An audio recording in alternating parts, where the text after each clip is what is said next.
Sunday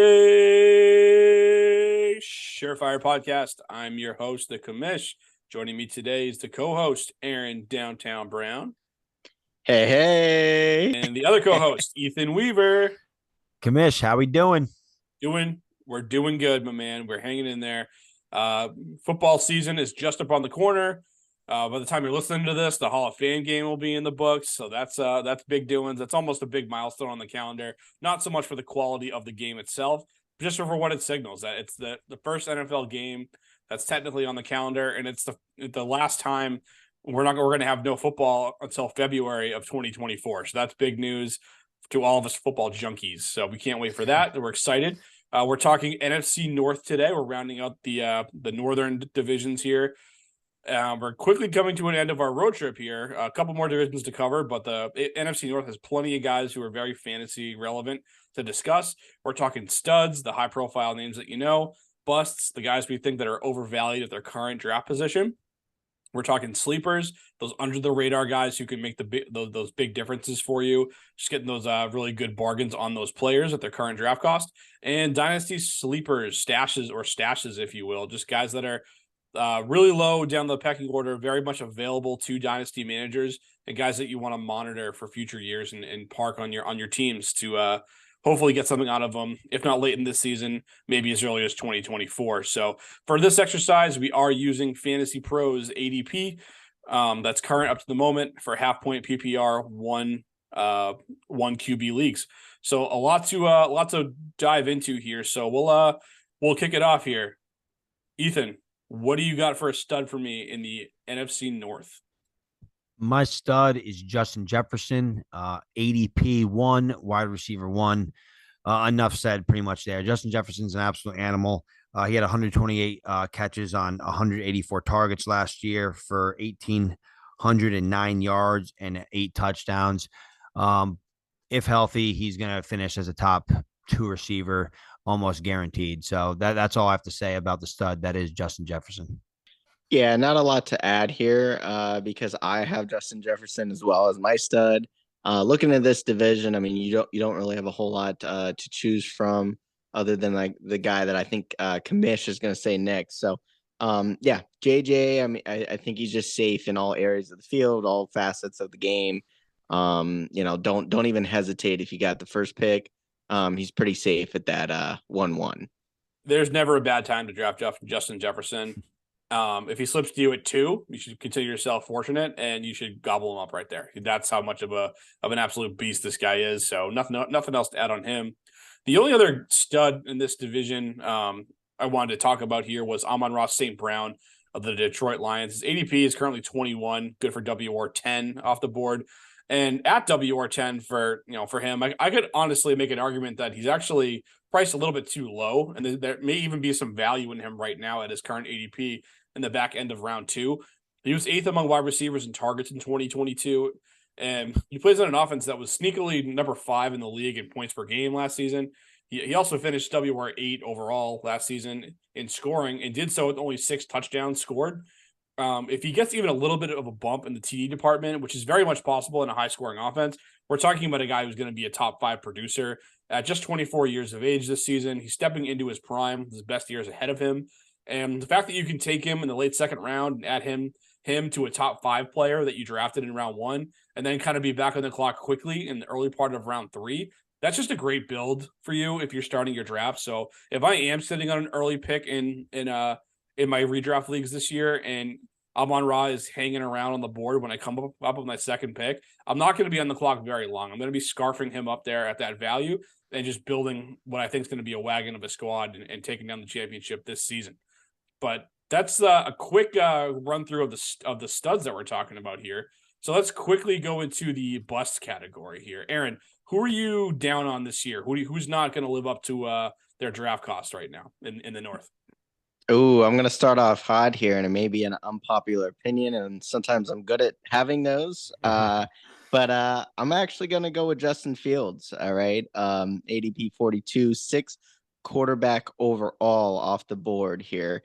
And I guess I've talked a little bit about, Daniel Jones this year, and, we've, there's been a lot of conversation trying to find that Konami code quarterback, right, as we speak. But just wanna remind everyone, Fields is getting drafted over Herbert, Lawrence, Watson, even obviously Dak Prescott too, right? So you're obviously, when you're drafting him, you're saying, okay, Fields gonna have a better year than all of those guys, right? Do want to just rewind a little bit over the hype of Fields of last year. Looking back over his season, he actually only scored over 20 points 2 times in weeks 1 through 8. Okay, and um that's actually just a fact that I want to just kind of plant in your mind just a little bit, right? Because his rushing upside is why we're drafting him, right? The 1,100 rushing yards and staggering 8 rushing touchdowns is pretty much why he what caught everyone's attention last year, right? But as I alluded to, only 2 games over 20 points, weeks 1 through 8. Of those first 8 weeks, he only ran the ball about 8 times per game in that span of time. And then really it was the second half of the season everybody remembers, right? If you're a Bears fan, you can probably tell it pretty well where the Bears season was nothing to write home about. They had no offense, they could barely pass the ball. He only threw for over 2,200 yards last year. Anyway, right. But that is really when he turned on the Jets and he kind of could show everyone he could run, right. And that's really looking at weeks 9 through 17. That's when he turned it up. Started running a lot more, 15 to 18 attempts per game, which is great in fantasy, right? But what happened in that span of time, right? He ended up getting hurt, and then they're kind of wishy-washy. Where was he going to play? Was he not?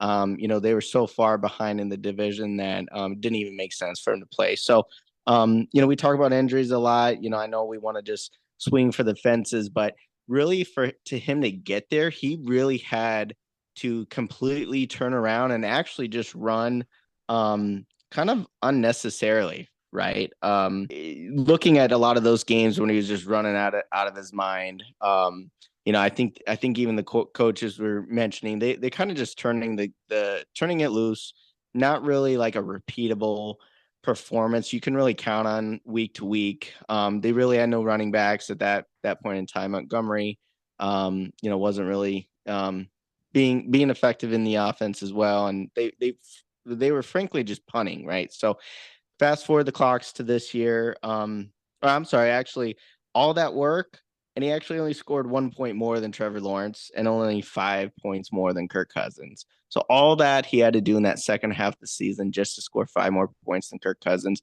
It does seem like yes, he does have a high ceiling, but he does need to make a step in the passing game, which I alluded to a couple weeks back with Daniel Jones. Once you improve your passing game, you got to keep up that high volume in the running game as well to be fantasy relevant. Now, if he takes a huge jump and he continues to run, he'll continue to be a great fantasy player there. But that 15 to 18 attempts per game is really not something to count on. I really think a lot of those were unnecessary attempts there, where I honestly don't think that's in the profile for this year. So don't count on some of those games.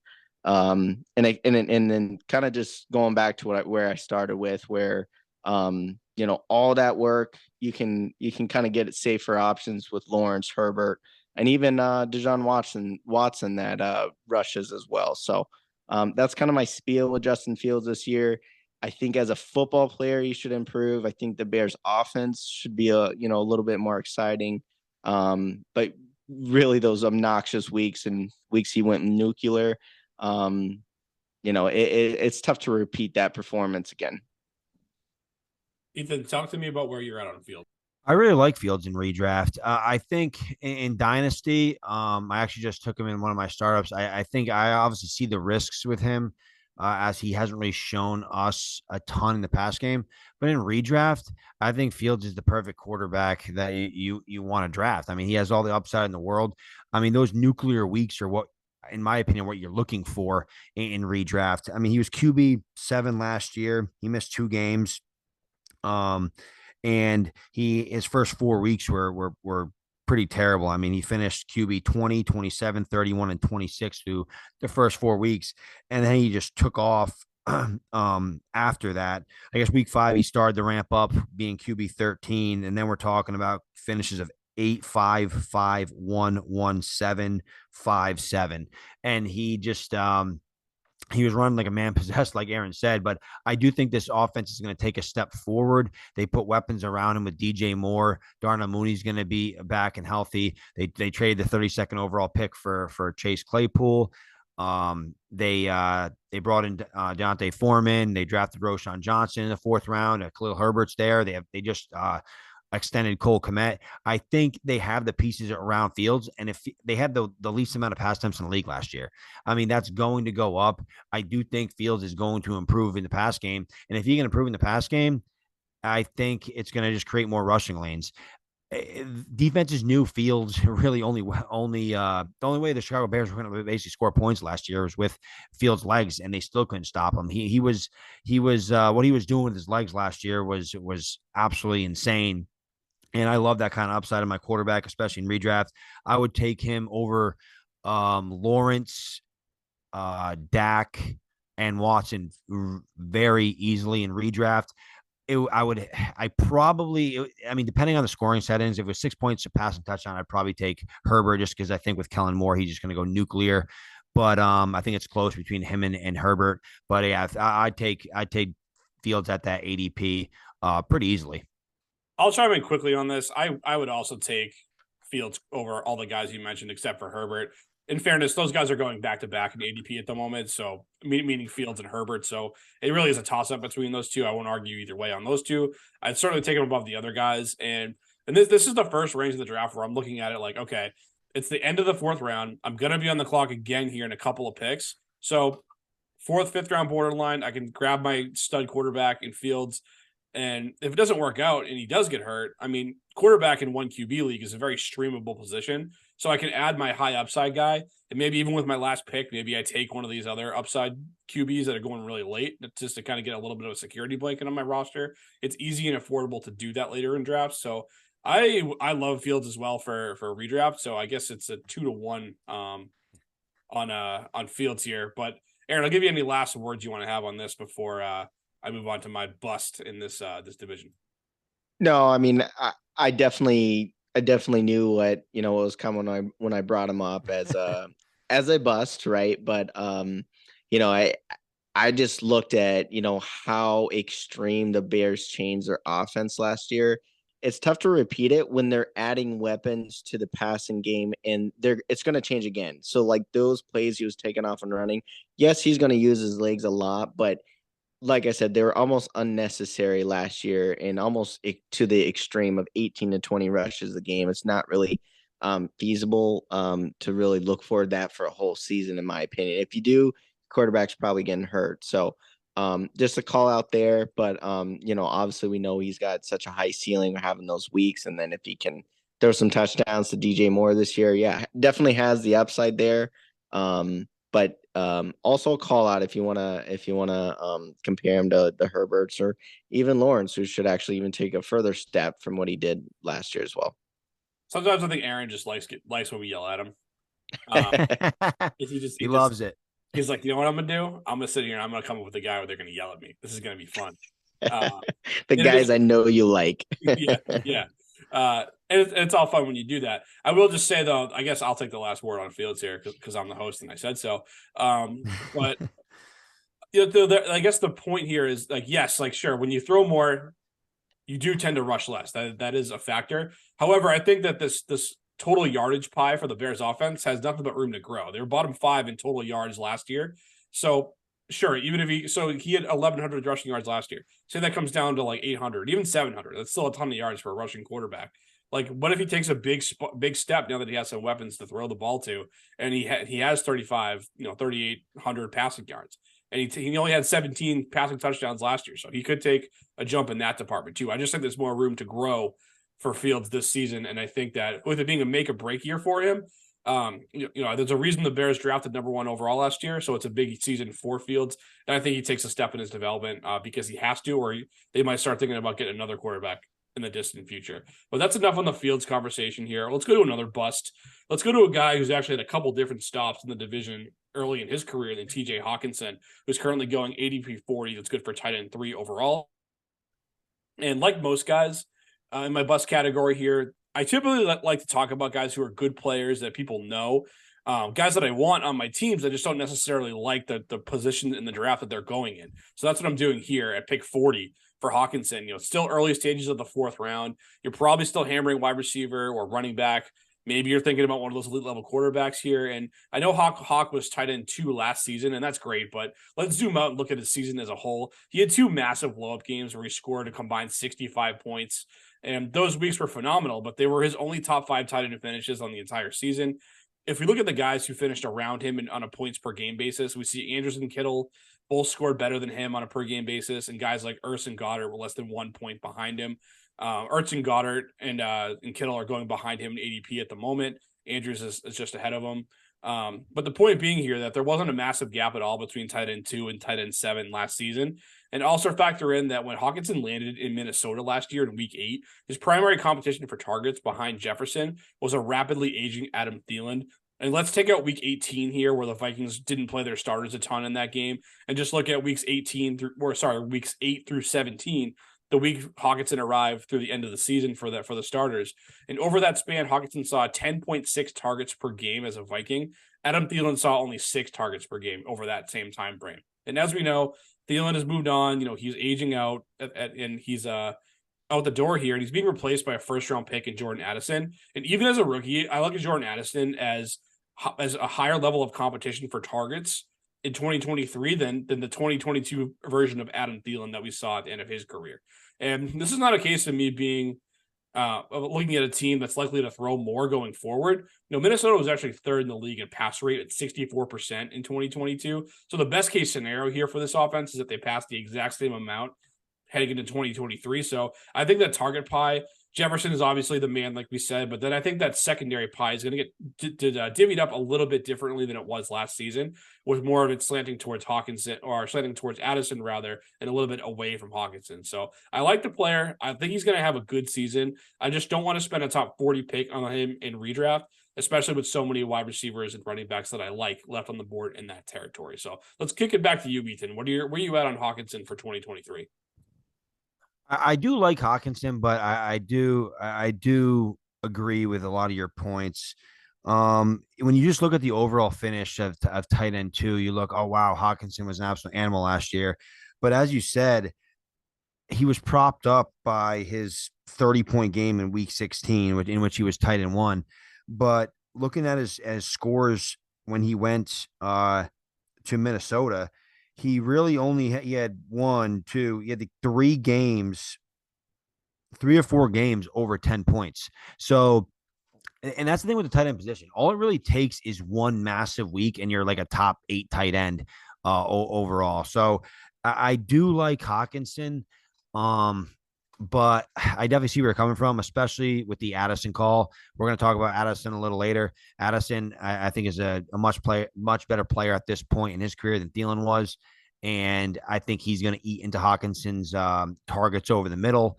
And I think it's going to be the targets going to be distributed more evenly amongst probably KJ Osborne, Addison, and Hawkinson. I don't see Hawkinson. I mean, there was games where Hawkinson got 16. He got in weeks 16 and 17. He had 16 and 12 targets back to back. So I don't really see that force feeding happening come 2023. But I do, and I do like your call. That was a nice call with TJ Hawkinson. Who are you down on this season in the North? So I know I just talked up Fields like crazy, but I am actually, my bust is DJ Moore, his number 1 receiver. And I still think this offense is going to be ascending, but DJ Moore is overall 55, wide receiver 22, and just looking at the guys behind him, Jerry Jeudy, Christian Watson, Rashad White, Chris Godwin, I probably would rather have all 4 of those players over DJ Moore. And it's not that I don't like DJ Moore, the player. I just think DJ Moore has just been in situation upon situation where he's just in a low volume pass offense. I mean, look at what he did last year in Carolina, right? He was wide receiver 24 last year with and the only people competing for targets were the guys like Terrace Marshall, Robbie Anderson at the beginning of the season, and then Ian Thomas at tight end. I know Chris McCaffrey was there early on, but it's not like DJ Moore had a bunch of stud receivers to compete for targets with, and he had 118 targets, which was number 21 amongst receivers, and he still had a massive 27.7% target share, which was number 12 overall. It's just they there wasn't a big pie to distribute, and he finished as wide receiver 24 in that offense, and now he's coming over to Chicago, who had the lowest team pass plays per game with 22.4, which is number 32 in the league, and he has to compete with Darnell Mooney, Chase Claypool, Cole Kmet. They drafted Tyler Scott. And if you just look at the numbers, Justin Fields had 318 total pass attempts last year. If Moore maintains his target share of 27.7, that's only 88 targets. Let's say Fields throws the ball another 100 times, roughly six more attempts per game. So 418 total pass attempts with the same 27.7% target share, which was good for number 12 in the league last year. That equates to 116 targets, essentially the same exact targets as he had in Carolina, but there's way more competition around him. So I just think I just don't see a ceiling where he's going to surpass that wide receiver 22 ADP. I think we're drafting him at a ceiling, and I understand like everyone's saying, oh, Fields is the best quarterback he's played with. But I mean, Fields really hasn't shown us a ton throwing the football. He needs to take a step. He needs to prove to us, he needs to prove to Chicago that he can throw the ball in the NFL. And I just don't see where all this volume is going to come from DJ Moore, because I do think there's decent pieces behind him, pieces that were much better than the pieces that surrounded DJ Moore in Carolina. Aaron, what do you think about the case that Ethan just laid out on team anti DJ Moore? Oh, I think you're making a pretty strong case for my Justin Fields bust then, but that wasn't the point there. yeah, no. It's kind of funny though, because even though I'm saying a bust with Fields and you're saying a bust with Moore, I actually do like the mobile quarterback to speedy wideout connection compared to, if Fields had a big body wide receiver as his one piece. Anytime you can buy a little bit more time in the pocket, and you can get it to your speedy wide receiver, I think that I think that's a difference between Chicago and Carolina of last year to this year. I see that, I think I tend to agree with his ceiling not being as high. I do think he might be like a 900 to maybe just barely breaking 1,000 yard reception yards, which I believe is over is like 850 on DraftKings Sportsbook. So maybe take that over. But yeah, I mean, I don't hate the call out, as far as, when when we're talking ADP, drafting call outs, and, if you haven't drafted yet, there's other guys around that area that you can maybe get on your team. But I'm kind of like in the middle with Moore. I think he may get about 900 to 1,000 yards receiving, just over his prop in the sports books. Yeah, the guys going after more in ADP at the moment at his position are the likes of Drake London, Jerry Jeudy, Christian Watson, Chris Godwin. Guys that are I would have personally I think every single one of those guys before I took a swing at DJ Moore. I just think they have more upside to be either the alpha on their team or just a good number two to complement another player that could be a higher level contributor personally. But Aaron, let's stick with you. Like, who do you think is slept on right now? Someone that you want to target a little bit later down the board. You think that thing's going to return good value at their current draft cost? Oh, I like this. I like this rotation here. Because you kind of hated on my Iowa boy with Hawkinson. So I guess I guess I got to bring up another Iowa guy here. Rookie, I'm going Sam Laporta on the Detroit Lions. How did I Currently know you're going. gonna? How did I know you're gonna go to tight end when you started talking about Iowa? Yeah, I mean, tight end you, baby. Yeah, I mean, Sam Laporta, I think, and I think in contrary to what we usually say about tight ends and, having to develop, I think with Hawkinson departing from Detroit, they had a major void to fill over there. And Laporta is a great piece to fill in because he's strong, he can block, and he's going to be needed in the passing game. I mean, they don't have that many weapons outside of Amon Ra, St. Brown over there. Hawkinson did call for about 9 to 11 targets on average, looking throughout the season per game when he was with Detroit in his prime. So I think Laporta is set up to be a very sneaky play, even in redraft leagues. I know we talk dynasty a lot, but these weeks we're really talking about the 2023 season. And I think Laporta can be a sneaky player that will end up paying dividends for you. So and yeah, you can't go wrong with selecting an Iowa tight end over there either. So gotta rep Iowa a little bit, especially right after you bashing my boy TJ. Ethan, talk to me about Laporta. Where are you at on the Iowa product? I like the prospect. I do love the landing spot in Detroit. I think there's opportunity there, but we are talking about a rookie tight end.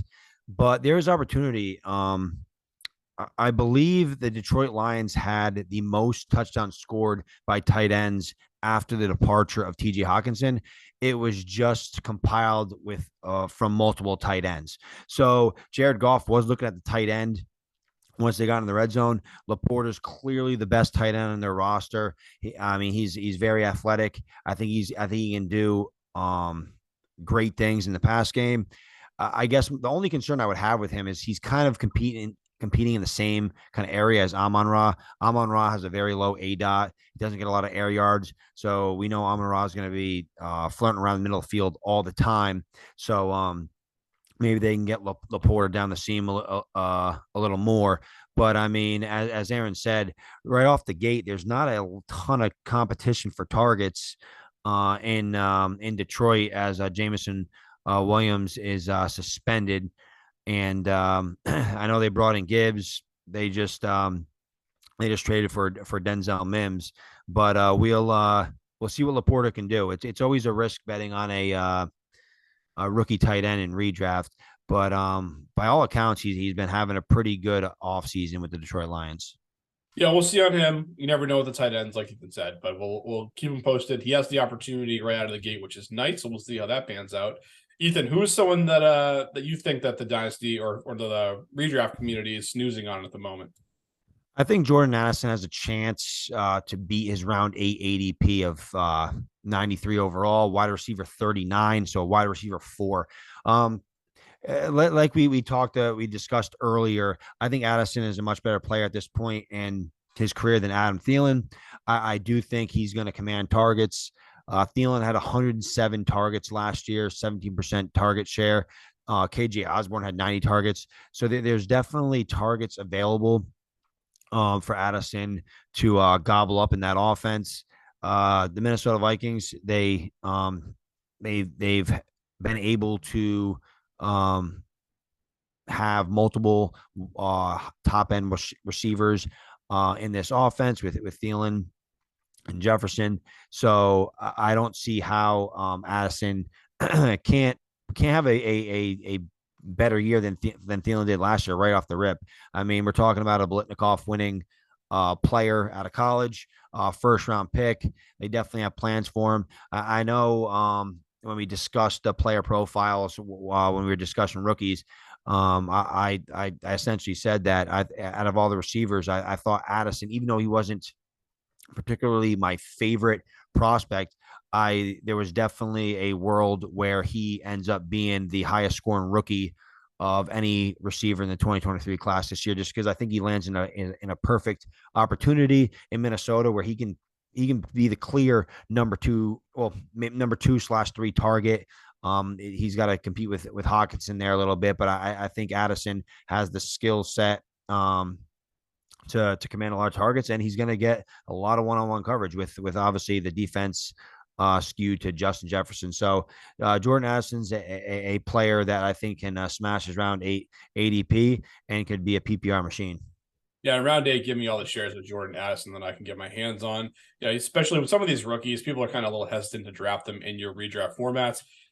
Luckily for you folks, you're paying attention to Sunday Surefire, so you know that these high profile rookies are guys that can help you as early as this season, even if it's not the first couple of weeks in round 8. You can pick other guys who you can start right away if you do want to watch Jordan Addison get his feet wet in the NFL. And that pass happy offense, I just think it's he's a no-brainer at that cost. So I love that call. For my sleeper, I'm going to go to the Green Bay Packers. We haven't touched on them very much yet. They're kind of a team in transition here, but I'm going to go to their new quarterback, Jordan Love, ADP 151. So basically free, quarterback 22 overall. And Love isn't necessarily a sleeper in that people don't know who he is. Aaron Rodgers being traded was one of the bigger moves in the offseason. So people are aware that Love is taking over in Green Bay, but they might not know much about him as a player. He was the Packers' first-round draft pick all the way back in 2020. And much like Rodgers, he was parked on the bench for 3 seasons trying to kind of wait his turn to get his opportunity to start. So he's only had a few spot appearances thus far in his first 3 years in the league. One was one that Aaron probably remembers. It was his rookie year at Arrowhead, which is a complete disaster. But, that's a tough spot for any quarterback to walk into, let alone a rookie making his first career start. That was late notice as well with Rodgers dealing with a COVID situation. And he got out there against Philadelphia last year and looked pretty good in that second half. The game was a blowout, so it's hard to tell for sure how he would have looked against that Philly defense if they were coming after him on every play or not. But he did look pretty good last year when he got on the field. What I like about him is that, he's had those 3 years to learn the offense, and this very much is going to be his job in 2023. The Packers have come out and said that they needed to see what they have in him. So he's going to get every opportunity to start, even if the team is losing games as they kind of reshuffle their roster. The post-Rodgers era now upon us here. You never know exactly how it's going to pan out, but they do still have some pieces in place that are pretty good for quarterbacks. They have the PFF, according to those folks here, they have the 8th ranked offensive line entering 2023. They have 2 solid running backs in Aaron Jones and A.J. Dillon to keep defenses honest on that front. Christian Watson showed us flashes of stardom as a rookie, so if he can be a little bit more consistent this year, they might already have a number 1 receiver on their hands. So they have other young players that they want Love to develop with, like a Romeo Doubs or Jaden Reed, or maybe one of their tight ends that they took in the draft. Maybe one of those guys steps up and is a little bit better than expected, and all of a sudden he has more to work with than we might think that he does. So with any sleeper here, I want a good price in the 13th round here. You're getting him for nothing. So I'm willing to take a free flyer on Jordan Love. Maybe if I want to back up a high-risk quarterback, according to Aaron, like Justin Fields, maybe I'll come back with Jordan Love, throw him on my bench, and just see what he does with his opportunity. And hey, if it doesn't work out, we're talking about round 13. I can cut bait and move on at a position that's incredibly streamable as it has been for years. So those are my thoughts on Jordan Love, Aaron. I'll kick it back to you here. Where do you think on the first Packers player that we've mentioned tonight? I think that's just my overall opinion on Jordan Love. I think it's not necessarily a full knock on his talent profile, but I think it's just the position he's in and the team that he's on, right? So as you mentioned, playing in the NFC North, I think Green Bay, out of all the teams in that division, they're the one team that has probably the best defense out of them all. So that's going to really keep them in the games. And Jordan Love, I think, is going to have to be more of a game manager. That's actually also what he was in college. He had a very tight-knit defense in college as well. So that really doesn't usually translate to, a whole lot of fantasy scoring.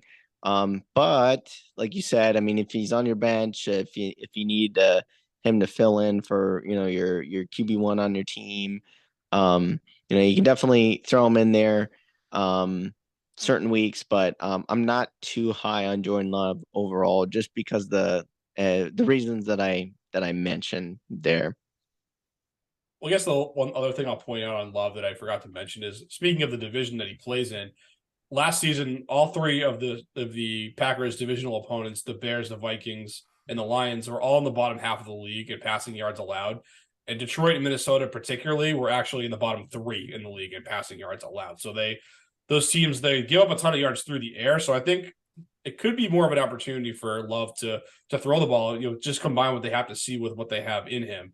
So I guess, Ethan, do you want to get in here on Jordan Love at all? I know you've kind of hoarded him in a couple of places in our Superflex league for a couple of years. So what do you think about his chances to play well in 23?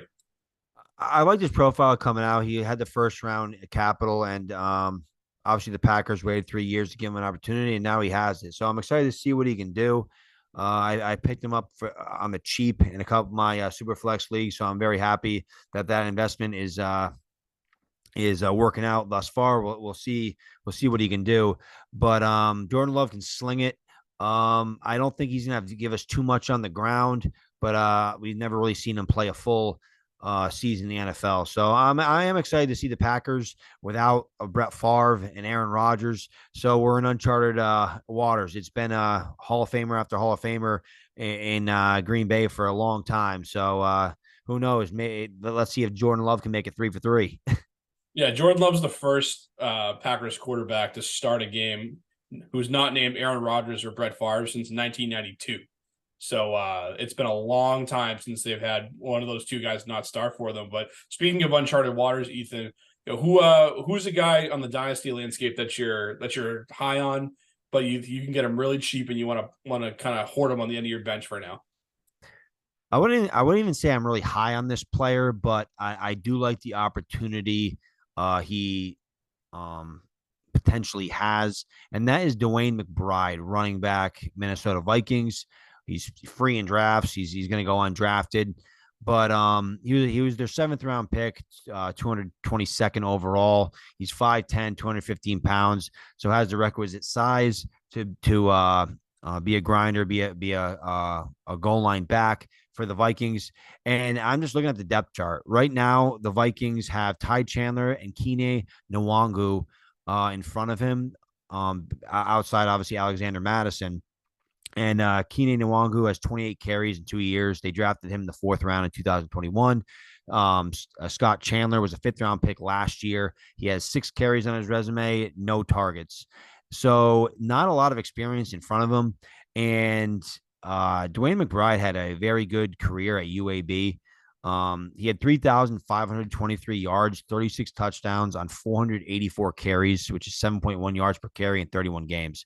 So the guy can clearly tote the rock. Like I said, he has the requisite size, but he has very little experience in the pass game in college. I believe he only had 5 or 6 catches in his entire career there, but he definitely did work on the ground. Lance Zierlein gave him a 4th round grade. Unfortunately for him, he went in the 7th. But just looking at the profiles of the backs in front of him, you have Alexander Madison, and then it's a big question mark who's going to be the guy behind him.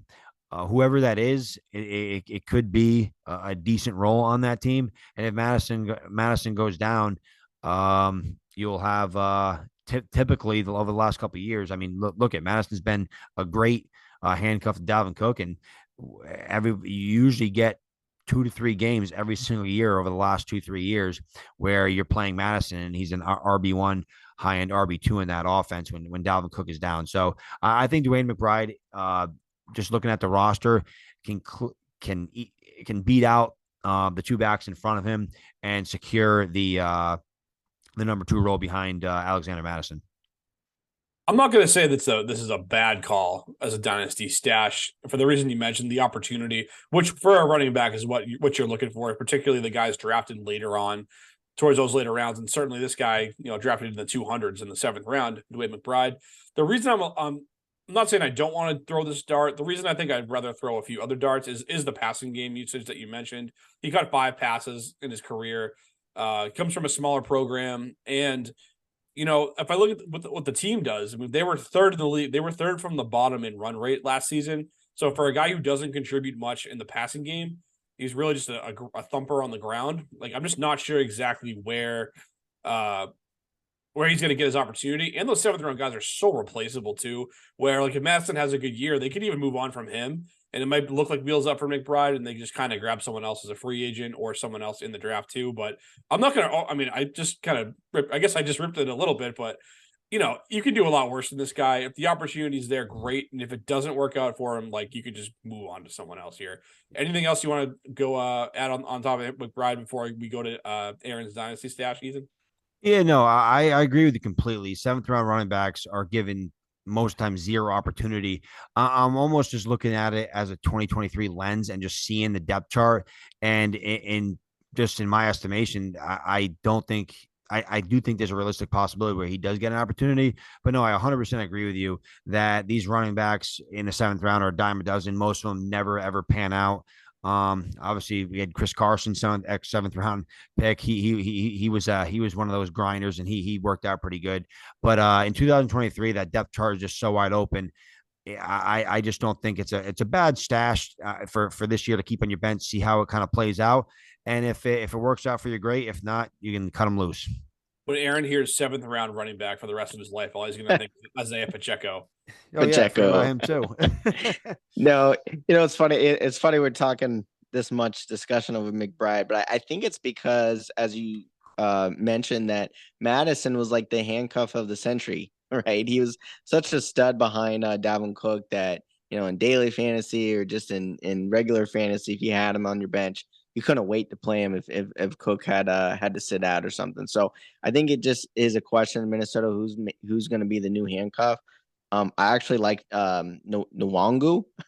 He was kind of like a human highlight reel in college. I actually think he'll get some passes from the backfield, and hopefully if he can return some kicks and stuff, that I'm actually a little more keen on him. But I can almost envision that if Madison goes down, it might be maybe some split carries with Nwangu in the passing game, and then maybe if McBride can take the early down work, I can maybe see that happening. But that's kind of enough talk on the seventh round, fellows, right now. I'll switch over to my stash candidate here, and this is one where I'm a little ashamed to say I had this guy as a stash for many years actually, and it's kind of funny that I drafted him. I don't know how long now, like three seasons ago, and he stayed on my bench, and he didn't move from there, and I actually even released him. And then he got traded. And then when he got traded, I was like, "Oh, let me pick him back up because I didn't mind this landing spot." And that guy is Denzel Mims. So I know that name kind of tugs at a lot of people's heartstrings there. Drafting Denzel Mims, probably pretty high in your rookie draft with him. Yeah, every But person in this room, Aaron, has been burned by Denzel Mims at some point. But go on. probably, yeah. And I'm one of them too. But I really don't mind this trade. I think he may get a fresh start over in Detroit, and we did mention earlier that I think St. Brown obviously will get a million targets over there in Detroit, but every team needs help. Every player needs help. I mean, we brought up Addison, as a kind of a Robin, the Batman Robin combination over there in Minnesota. But I think Denzel can maybe find a role for himself over in Detroit and actually prove why he had such high draft capital coming out of college. He's really going to be competing with Marvin Jones, a 33-year-old Marvin Jones, which I used to love him in fantasy back in the day, but his years are kind of outnumbered now. And then Josh Reynolds, which I know Josh Reynolds has some history with Jared Goff back with the Rams, but that's really his main two targets early on in the season with Jameson Williams being suspended. I know it's like a small sample size because he wasn't, he didn't have a whole lot of catches over with the Jets, but it is interesting though because his main thing coming out of college was his big play ability, right? So it's funny, out of all the catches he's had in the league, he does average 16 yards per reception. It does show that, I mean, he's got a couple 40, 30-yard gains on his profile over there. But I mean, he did have Zach Wilson throwing the ball over there in New York, and as we kind of know how that story went. So I think he actually has an opportunity to maybe kind of redesign his career, or maybe just exit the league. But this is a fresh start that I guess I'll take a second chance with as a stash. There's no one in the industry that I know who likes taking shots on athletic freak receivers who've never produced anything like quite like Ethan Weaver. So I'll give the floor to him to talk some more Denzel Mims. I appreciate that, Kamish. Yeah, no, Denzel Mims. Luckily for me, I did get him as kind of a throw-in piece in a deal, actually from you. I know you unfortunately drafted Denzel Mims, I believe, over T. Higgins and Michael Pittman, or was it just T. Higgins? It doesn't even matter at this point.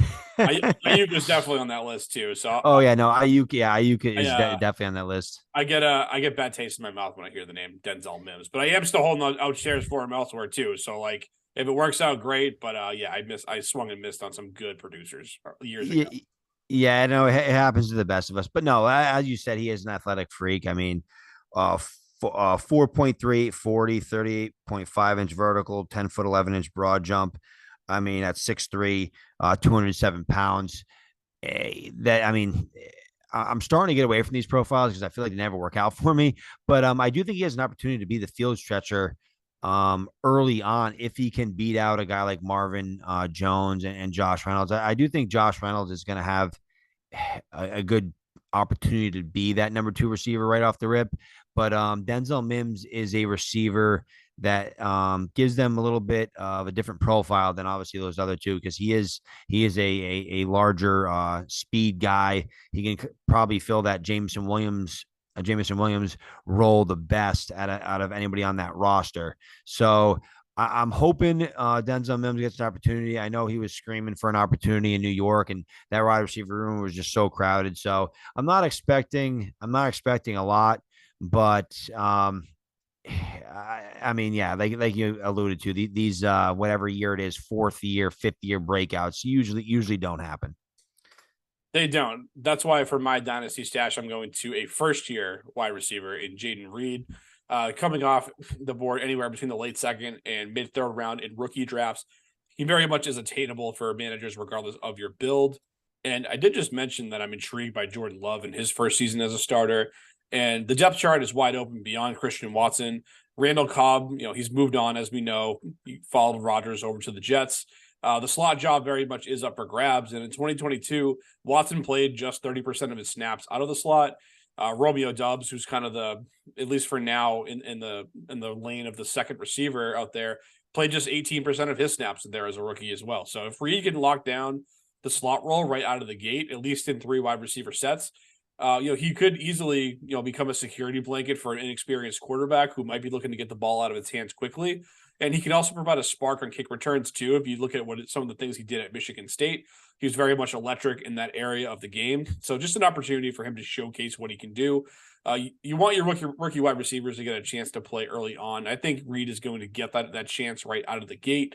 You just combine all that with the fact that Green Bay used the top 50 selection on him in round 2, and you have a worthwhile stash candidate on your hands just like that. So that's really all I have to say about Jaden Reed, Aaron, if you want to toss any points in about him. Kind of another one, kind of just wait and see approach. I mean, I think we're all waiting on that with these stash plays.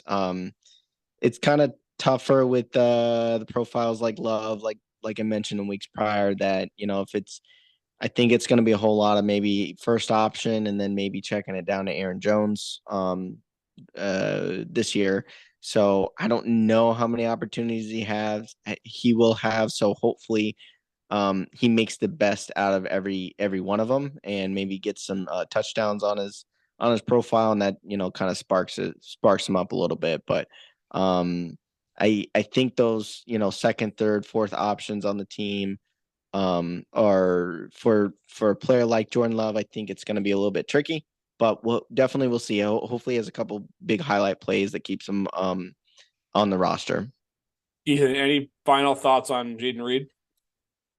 My final thoughts are: hey, me and Aaron deep dive. We got dirty with our stashes. You took the shiny new toy in Green Bay. So, but no, I do like Jaden Reed. I think, I mean, the Packers, let's be honest, aren't competing for Super Bowl this year. Why not put him in the slot? See what you have with Watson, Dobbs, Jaden Reed, with obviously a first year starting quarterback in Jordan Love. So he has a very good profile. I am excited to see what he has in that offense, but I don't I don't see why he can't win that role right off the rip.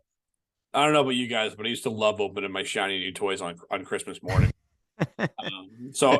Hopefully the Packers, for their sake, they found a shiny new toy for Jaden Reed. Because if this guy hits in conjunction with Christian Watson, they could be in for a much shorter rebuild than they were hoping for. But that's all. That's all the coverage we have here for the NFC North. Fun exercise to buzz through all that. Our road trip is concluding here. We got the two South divisions left on the slate. And then from there, we're going to be rounding into some best ball conversations with Sam Berman, who's going to be joining us in the near future from Underdog Fantasy. That's going to be fun. And then before you know it, guys, the peak redraft season is going to be upon us very quickly. So it's going to be awesome stuff here. This is the time of year that we live for fantasy. Football's back in the air, and we're excited here at Sunday Surefire. But until next time, folks, peace.